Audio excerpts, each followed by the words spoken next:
Hi guys. So is it really necessary to stretch? Now, there's a lot of conflicting opinions in this, especially in the athletic world, on how effective stretching is for your performance and movement. And some say that instead of stretching, you just need to move more and have more dynamic movements in your exercise patterns and routines. And and that's one category. Another category is I hear from a lot of people who aren't necessarily athletes but have a lot of tension in their bodies, and they always come up and say, oh, I know I should stretch more, but I don't get to it. And so it brings up this question, is stretching necessary? Well, kind of yes and no, and I think it depends on context. The problem and why I think it's so hard to get people to stretch is because it doesn't have any intrinsic value in and of itself. Like, there's no real reason to be able to do the splits unless you are a dancer or a gymnast and that's part of your daily routine and your job. But likewise, even in less extreme situations, just doing stretching for the sake of stretching doesn't appear to have any real benefits for your daily life. And so it's hard to build in that motivation to do it. And so one of the things I like to think of is, and that's why I don't even call it stretching anymore. In the alignment world, we start to call it corrective exercise. Because what we're trying to do is put this exercise into a movement context, and to demonstrate how it is that you are moving and whether you're moving most efficiently or naturally. So in a corrective exercise context, we're putting stretching into the context of moving, of how it is helping your movement. And so one of the things I like to do is just look at some simple motions that you might be doing, such as the difference between sitting and standing and walking. So here's where stretching comes into play.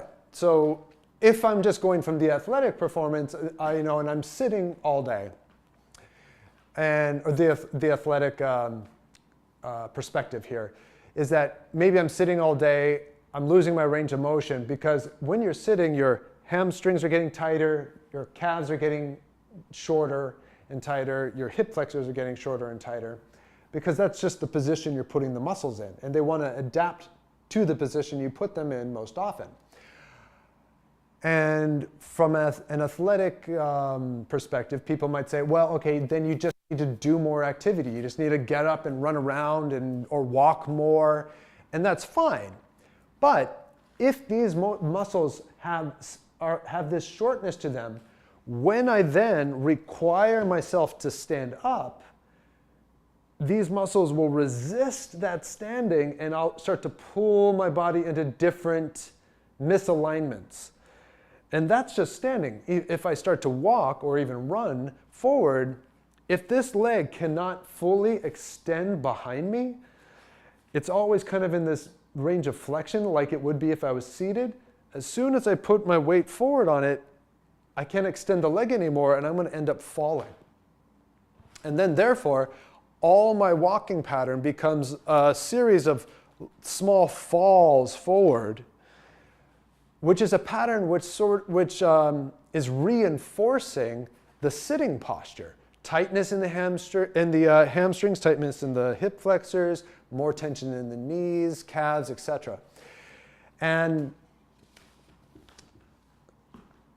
so that becomes a negative reinforcement pattern where the tightness or the shortness in muscles in certain areas are going to inhibit your motion, which is therefore going to create resistance to that motion. That resistance might create pain or discomfort during the movement, and therefore I'm going to want to do less of that movement over time, and it becomes negatively reinforcing, so I'll do less and less movement over my life.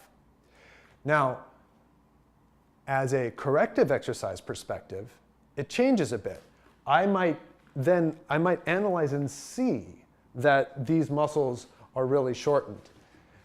And so the stretch becomes important because then I can look at my walking gait, put it in a movement context, and notice how much shortness or tension I have in this hip extension, how much shortness or tension I have in my calf flexion, just to name two. And then I can work on those until I have a more desired range of motion in which I can control that motion with more ease. And that's the main key, is I'm trying to get people to be able to move more and move more freely. And that becomes a positively reinforced pattern where I move more freely and therefore I enjoy the motion more, and then therefore I want to do it more, and therefore I end up moving more throughout my life. So you can either move more for exercise but reinforce your bad patterns, or you can use stretching or corrective exercise to enable the motions you want to do to happen more freely. So that's a little food for thought for why stretching is important and how you can use that in the context of movement.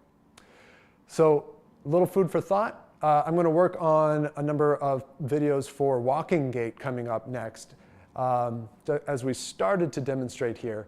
So I hope you follow along, and I'll see you next time.